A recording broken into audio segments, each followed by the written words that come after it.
So, hello and welcome dear ICSE student. So guys, today we will discuss about the MCQ of history for first chapter, the first war of independence, revolt of 1857. आज हम लोग उसके MCQ करने जा रहे हैं. So guys, इस particular video में हम लोग यहाँ पर नियर अबाउट 25 क्वेश्चन सॉल्व करेंगे और 5 आपके लिए होमवर्क होंगे जिन्हें आपको सॉल्व करके कमेंट में आंसर बताना है. सो गाइस, अगर आप लोग वीडियो में लास्ट तक बने रहे तो इस चैप्टर से जो भी पॉसिबल MCQ बन सकते थे, मतलब जो हमारा पहला चैप्टर था the first war of independence और we can say the revolt of 1857, all the possible question which was form from this chapter I will give you link in the description box. Please watch this video. Means हम लोग उसके जो link है notes की, मतलब जो PDF है उसको हम लोग उसकी लिंक आपको नीचे डिस्क्रिप्शन बॉक्स में दे देंगे और जो हमारा एक्सप्लेनेशन होगा उससे आज हम लोग करेंगे. उसमें से 25 प्रैक्टिस MCQ है जिसको हम और आप मिलकर सॉल्व करेंगे.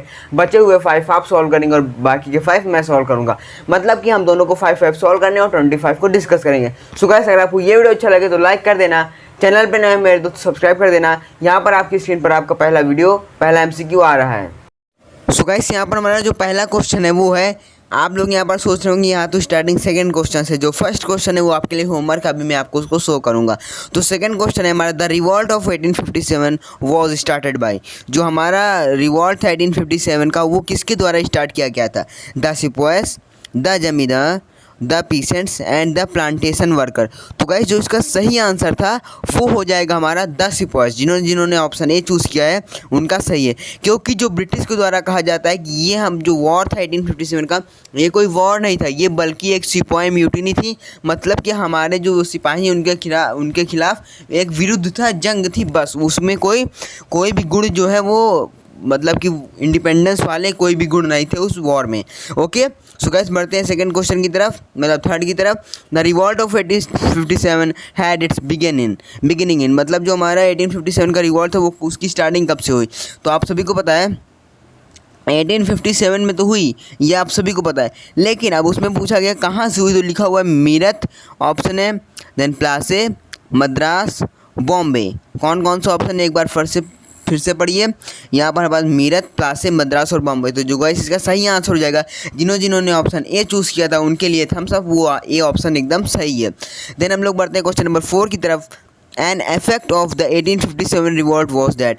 जो हमारा 1857 का रिवॉल्ट था तो उसके लिए जो एकदम, मतलब उसका क्या इफेक्ट था? The spirit of rebellion in Indian was crushed, the British become utterly totally demoralised, the British abandoned their repressive policies and unity was formed between the Hindus and Muslims. वो जो उनका जो 1857 का रिवॉल्ट से क्या हुआ कि जो हमारी यूनिटी थी, मतलब कि ब्रिटिश का मेन काम क्या था? हिंदू को अलग रखो, मुस्लिम को अलग रखो, इन दोनों के बीच में डिवीज़न करे रहोगे तब तक हम लोग यहाँ टिक पाएंगे.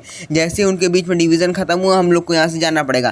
तो 1857 के रिवॉल्ट के बाद जो हमारा मतलब कि हिंदू और मुस्लिम था उनके बीच में यूनिटी बनने लगी. Okay, then we are going to question number 5. The revolt of 1857 failed mainly because. जो हमारा 1857 का रिवॉल्ट था, अगर आपसे कोई पूछे वो फेल क्यों हो गया थे, तो उसमें बहुत सारे लोग, लेकिन फेल क्यों हुआ? तो उसमें ऑप्शन है of superior resource the British empire, it was poorly organise and rebel had no common ideal, it had very little nationalist sentiment, it was localise restricted and scattered. वैसे तो जो इसका ऑप्शन नंबर बी है वही सही है, लेकिन option number C भी कुछ हद तक सही है. लेकिन यहाँ पर जो एकदम सटीक आंसर है वो हो जाएगा आपका option number B, it was poorly organise and the rebels had no common ideal. यहाँ पर क्या था, जो जितने भी पुपुस थे उनका जो मतलब कि इनेमी था वो तो ब्रिटिश था, लेकिन इनका कोई गोल नहीं था कि हमें किस लिए ब्रिटिश से लड़ रहे हैं. कोई इसलिए लड़ रहा है कि जो हमारे खेत है उसमें पानी आ जाए, कोई इसलिए लड़ रहा है कि जो हमारा जो गवर्नमेंट है उसमें इंडिया को जगह दी जाए, कोई इसलिए लड़ रहा है कि हमारे गाँव में हमारे कुएँ में पानी आ जाए. मतलब कि उनका इनेमी तो ब्रिटिश था क्योंकि हर जगह गद्दारी ब्रिटिश कर रहा था, लेकिन उनका कोई कॉमन गोल नहीं था हम लोग किस लिए उनसे लड़ रहे हैं. तो यहाँ पर हमारा ऑप्शन नंबर बी सही हो जाएगा. Then we will proceed the question number 6. The Ghadar party was founded November 1930 at San Francisco USA by. तो ये जो हमारी गदर पार्टी है वो किसके द्वारा फाउंड की गई थी? नवंबर 1913 में. तो उसका जो सही ऑप्शन हो जाएगा वो हो जाएगा ऑप्शन नंबर आपका बी, लाला हरदयाल. ओके, ये हो जाएगा इसका सही आंसर. वैसे ये क्वेश्चन आपके बुक में नहीं है, लेकिन ये इंपॉर्टेंट है, इस वजह से मैंने ये चैप्टर से रिलेटेड है, इस वजह से मैं ये आपके लिए लेकर आया हूँ. Then we will going on the question number 7. Which of the following pair leader associated with the revolt 1857 is not correctly matched? Hazrat Mahal Kanpur से, खान बहादुर खान बरेली, उसके बाद कुंवर सिंह बिहार और और भक्त खान दिल्ली। तो यहाँ पर जो हजरत महल है उनका जो मैचिंग है वो गलत है। खान बहादुर खान जी बरेली से लड़ रहे थे, कुंवर सिंह बिहार से और भक्त खान दिल्ली से। लेकिन जो हजरत महल है वो लखनऊ से लड़ रही थी, तो वो जो उसमें लिखा हुआ है कानपुर, तो उसमें देखो कीवर्ड लिखा हुआ है नॉट करेक्टली मैच। तो यहाँ पर जो नहीं है वही आपका सही है। तो option number A is the correct answer. Then we will going on the question number 8।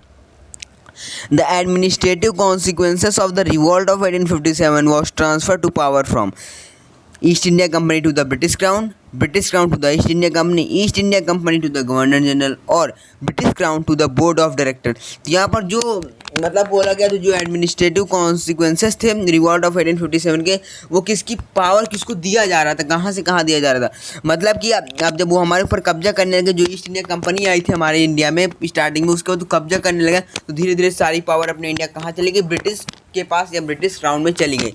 तो option number A is the correct answer. Then we will going on the option or question number 9.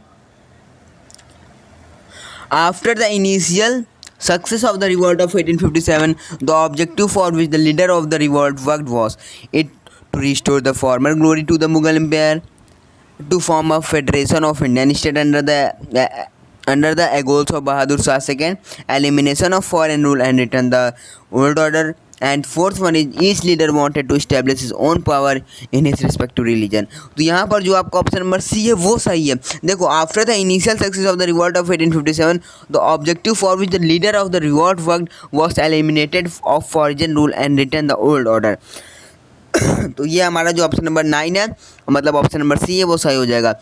Then we will going on the question number 10। Govind Nandupant popularly known as Nana Sahib, मतलब गोविंद नंदूपंत जो थे उनको हम लोग नाना साहब के नाम से जानते हैं। And one of the principal leader of the revolt of 1857 was adopted her successor of Peshwa Bajirao to king of Jhansi Madhavrao Scindia and Malhar Rao Holkar. तो यहाँ पर जो आपका पेशवा बाजीराव हो जाएगा वो ऑप्शन ए, मतलब ऑप्शन सही हो जाएगा, क्योंकि ये हमने अपनी बुक में पढ़ चुका है। देन हम लोग आते हैं क्वेश्चन नंबर 10 पर। ये सेम क्वेश्चन है, मतलब वो दोबारा फिर से आ गया एक बार, तो इसको हम लोग स्किप करते हैं, बढ़ते हैं क्वेश्चन नंबर 11 की तरफ। Who was the author of the book The Indian War of Independence? Sir Syed Ahmad Khan, V D. Savarkar, R S. Sharma और आर.सी. मजूमदार। तो यहाँ पर जो हमारे विनायक दामोदर सावरकर जी हैं, उन्होंने जो हमारी फर्स्ट वॉर ऑफ इंडिपेंडेंस की बुक को लिखा था। तो यहाँ पर हमारा जो option number B V D. Savarkar या फिर यहाँ पर विनय दामोदर सावरकर, इसका ऑप्शन सही हो जाएगा। देन हम लोग आते हैं अपने क्वेश्चन नंबर 12 की तरफ। One of the earliest and the best mutinies before the revolt of 1857 war the Nature Infantry Mutiny, Indian Soldiers Mutiny at Vellore, Solapur Mutiny and then Assam soldiers mutiny. तो जिसका option number B है Indian soldiers mutiny at Vellore, ये आपका correct answer हो जाएगा। Okay, then I hope आपको ये भी समझ में आया होगा। चलिए बढ़ते हैं क्वेश्चन नंबर 13 की तरफ। Which among the following place was not an important centre of the revolt of 1857? इनमें से कौन सा है जो कि एक इंपॉर्टेंट सेंटर नहीं था रिवॉल्ट ऑफ 1857 के लिए? आगरा, कानपुर, झांसी, लखनऊ। तो यहाँ पर जो हमारा आगरा है वो आपका, मतलब ये हमारा एक इंपॉर्टेंट सेंटर नहीं था। कानपुर से सेंटर मतलब अच्छा सेंटर था, झांसी से रानी लक्ष्मीबाई और लखनऊ से बेगम हजरत महल। तो आगरा का उसमें ज़्यादा रोल नहीं था, तो ये आपका सही हो जाएगा answer. The rebels looked effective leadership, they did not get there. देखो यहाँ पर जो 14 क्वेश्चन है उसमें आपको देखो पहले 4 ऑप्शन दिए गए, उसे पढ़ो ध्यान से। ये जो क्वेश्चन है 2 नंबर में आता है, इसी वजह से मैंने इसको आपको 2 नंबर वाले क्वेश्चन भी दिए जिसमें 2 ऑप्शन सही होंगे। The rebels looked effective leadership, they did not get the support of the civilian people anywhere in the country, there was no central organisation to guide them and the military equipment was inferior of that to English. Okay, तो ये था हमारे पास कुछ, मतलब कि इसमें mainly यही बताया गया है, इसमें मेनली यही चीज़ बताई गई है। तो जो हमारा इसमें देखो 4 ऑप्शन आपने पढ़ लिए होंगे, उसके बाद क्वेश्चन पूछा गया which of this statement is are correct related to the causes for the failure, मतलब कि जो हमारा रिवॉल्ट ऑफ 1857 फेल हुआ उसके कारण के लिए यहाँ पर कौन कौन से स्टेटमेंट सही हैं। तो जो हमारा देखो पहला में दिया गया है फर्स्ट थर्ड फोर्थ, और बी में दिया गया है first second third and third fourth, and उसके बाद दिया गया आपके पास बहुत सारे ऑप्शन दिए गए। तो यहाँ पर आप लोग देख लो, फर्स्ट वाला देखो the rebel looked effective leadership, ये उसका एक फेल होने का कारण था। दूसरा है हमारे पास यहाँ पर they did not get the support of civilian people. ये ओविलियन पीपल तो कहीं था नहीं चैप्टर में, से छोड़ो, स्किप करो, आगे बढ़ते हैं। There was no central organisation to guide them. Yes, ये बात सही था। अगर कोई सेंटर में होता, बताता कि हाँ आगरा वालों और ब्रिटिश मतलब कि आगरा वालों कानपुर वालों सब मिल जाओ तो हम लोग इसे जीत सकते हैं, तो ये हो सकता था। मतलब ऑप्शन नंबर 3 के चांसेस है। ऑप्शन नंबर 4 है the military equipment was inferior to that of English. आप सभी को पता है चौथा ऑप्शन भी हो जाएगा। यहाँ पर जो आपका ऑप्शन नंबर ए है, फर्स्ट, थर्ड और फोर्थ, ये सही हो जाएगा। तो गाइस यहाँ से आपको 2 नंबर मिलते हैं। चलो आगे बढ़ते हैं। Who are the among following leaders of the revolt 1857 manage to escape to Nepal? Kunwar Singh, Nana Sahib, Begum of Awadh and Bhagat Khan. यहाँ पर आपके पास ऑप्शन दिएगा option 1 and 2, 1 and 4, 3rd and 4 and 2nd and 3rd। देखो, जो हमारे नाना साहब जी थे और जो हमारे बेगम ऑफ अवध थे, ये लोग जो है नेपाल की साइड से, मतलब कि जो लीडर्स थे रिवॉल्ट ऑफ एस्केप, नेपाल की तरफ से मतलब ध्यान दे रहे थे। कौन कौन? नाना साहब and Begum of Awadh. Okay, sorry guys, यहाँ पर जो आपका हाँ वही सही हो जाएगा, नाना साहब एंड बेगम ऑफ अवध। आगे बढ़ते हैं। आगे क्वेश्चन है हमारा question number 16। The revolt of 1857 in Awadh and Lucknow was led by. जो हमारा रिवॉल्ट अवध और लखनऊ में किसके द्वारा किया जा रहा था? वाजिद अली साहब, बेगम हजरत महल एंड उसके बाद असफदुल्ला एंड बेगम जीनत महल। तो आपका जो ऑप्शन नंबर बी है बेगम हजरत महल, ये आपका सही हो जाएगा, आप सभी को पता है। क्वेश्चन नंबर 17 है the revolt of 1857 was a prolonged period of armed uprising as well as rebellions in the northern and central India against British. It begins in Meerut by Indian troops sepoys in the service of the British East India Company and later spread to Delhi, Agra, Awadh, Kanpur, Chambal and Lucknow. Delhi, Awadh, Bombay and the Chambal region. मतलब कि यहाँ पर आप लोग question पढ़ लिए होगे, आपको उसका मतलब भी समझ में आ गया होगा, लेकिन यहाँ पर जो इसका सही आंसर है वो सिर्फ कुछ ही लोगों को पता होगा। तो जो हमारा बॉम्बे था वो इसका सही आंसर है। तो चलो क्वेश्चन नंबर 18 की तरफ बढ़ते हैं। विच of the following statement best explain the nature of revolt of 1857? इसमें कौन सा स्टेटमेंट है जो कि जो हमारा 1857 का दृश्य था वो डिस्क्राइब करता है? The last effect of the old political order to retain power, mutiny of the section of sepoys of the British Army, a struggle of the common people to overthrow common rule, and an effort to establish a limited Indian nation। तो यहाँ पर जो आपका option number ए है वो सही हो जाएगा। तो आई होप आपको ये भी समझ में आ गया होगा। चलिए बढ़ते हैं क्वेश्चन नंबर 19 की तरफ। Name the Mughal emperor occupying the, sorry guys इसका क्वेश्चन समझ में नहीं आ रहा है लेकिन फिर भी डिस्कस कर लेते हैं।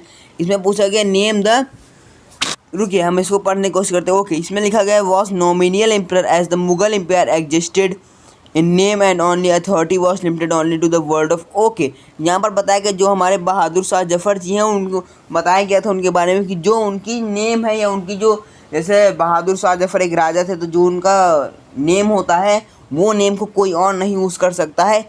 उनको ब्रिटिश के द्वारा यही चेतावनी दी गई थी और वो जिस रेड फोर्ट में रहते थे उनको वहाँ से चार मीनार भेज दिया गया था और उस रेड फोर्ट को कोई यूज़ नहीं करेगा, ये भी ब्रिटिश ने चेतावनी दी थी।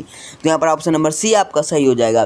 देन आप बढ़ते हैं क्वेश्चन नंबर 20 की तरफ। Which of the following upheavals took place in Bengal immediately after the revolt of 1857? Santhal rebellion, indigo disturbance, Sannyasi rebellion and Pabna disturbance. तो यहाँ पर जो आपका ऑप्शन नंबर बी है इंडिगो डिस्टर्बेंस, ये करेक्ट हो जाएगा। सो गाइस चलिए बढ़ते हैं क्वेश्चन नंबर 21 की तरफ। देन यहाँ पर हमारे पास what was the main objective of the Wahabi movement which during 1850 to 1870 was particularly active in the Punjab, Bengal, Bihar and NWFP to oust the British from India, to overthrow the Sikhs in Punjab and British in Bengal, to restore Muslim power in India, to eradicate religious corruption from Muslim society, to organize the Muslim into national community। तो यहाँ पर जो option number B देखो उसमें ये किया गया था कि जो पंजाब है सिख में, जो पंजाब में जो सिख हैं और बंगाल को ब्रिटिश से हटाया जाए और मुस्लिम और जो मुस्लिम की पावर है उसको मतलब वैल्यू दी जाए, मतलब मुस्लिम और इंडिया एक साथ रहें। मेनली यही इसका सही बात है, मतलब ऑप्शन नंबर बी सही है। देन बढ़ते हैं क्वेश्चन नंबर 22 की तरफ। As per the act of Indian independence the boundaries of east Bengal, west Bengal and Assam would be determined by National Congress, Muslim League, the award of boundary commission, the people of. अब यहाँ पर बात की जा रही है बाउंड्री की, तो बाउंड्री में जो ऑप्शन बाउंड्री वाला है वही सही हो जाएगा। तो ऑप्शन नंबर सी जो है वो सही हो जाएगा। तो आई होप आप लोग को समझ में आया होगा। ओके चलो आगे बढ़ते हैं। आगे यहाँ पर हम लोग आते हैं अपने क्वेश्चन नंबर 23 की तरफ। The spark of the British movement was decision to the partition of Bengal. French, British, Dutch. French, British is the correct answer, ये आपको बताने की जरूरत नहीं है। देन आते हैं क्वेश्चन नंबर 24 की तरफ। ये है हमारा आज का third last question. Arrange the following historical events in the chronological order of their occurrence. Champaran Satyagraha, partition of Bengal and Jallianwala Bagh massacre. तो देखो यहाँ पर हम लोग क्या करते हैं, यहाँ पर हम लोग सबसे पहले क्या करते हैं, सबसे पहले दूसरे नंबर वाला लगाते हैं पार्टीशन ऑफ बंगाल। देन उसके बाद हमारे पास हुआ था चंपारण सत्याग्रह एंड देन हुआ था जलियांवाला बाग। तो ऑप्शन नंबर सी आपका सही हो जाएगा। 1905 में हुआ था चंपारण सत्याग्रह और उसके बाद 1917 में वो Jallianwala Bagh, sorry guys, partition of Bengal हुआ 1905 में, चंपारण सत्याग्रह हुआ 1917 में और जलियांवाला बाग हुआ 1919 में। तो आपका जो ऑप्शन नंबर सी है, दूसरा, पहला और तीसरा, ये सही हो जाएगा। बढ़ते अपने सेकंड लास्ट क्वेश्चन की तरफ। The swadeshi movement in Bengal started on. Bengal में स्वदेशी मूवमेंट कब स्टार्ट किया गया था? इन 1905। अभी मैंने आपको जस्ट बताया। अब यहाँ पर 25 क्वेश्चन आप लोगों ने कर लिए। उसके बाद यहाँ पर देखिए आपके लिए हम होमवर्क लेकर आए हैं। 6 क्वेश्चन है, 6 नहीं मतलब इन द सेंस, हाँ 6 ही क्वेश्चन है। इन सभी को आपको करना है और इसका आंसर आपको अभी तुरंत नीचे कमेंट बॉक्स में बताना है। तो पहला क्वेश्चन देख लो। क्वेश्चन हम आपको नहीं समझाएंगे, अगर क्वेश्चन समझा दे तो आंसर तो आपको आता है, मुझे पता है अभी भी आता है। ध्यान से पढ़ो सभी के सभी क्वेश्चन। ये पहला क्वेश्चन है, दूसरा क्वेश्चन है, देन यहाँ पर तीसरा, चौथा, पाँचवा ऑप्शन देख लो सारे और छठे का option. So guys I hope आपको ये वीडियो अच्छा लगा होगा। अगर आपको ये वीडियो अच्छा लगा तो लाइक कर देना, चैनल पर हमें तो सब्सक्राइब कर देना, बेल नोटिफिकेशन ऑन कर देना। यहाँ पर हम लोग आपके लिए ऐसे हिस्ट्री के नेक्स्ट चैप्टर के एमसीक्यू लाते रहेंगे। Bye bye, take care, stay home, stay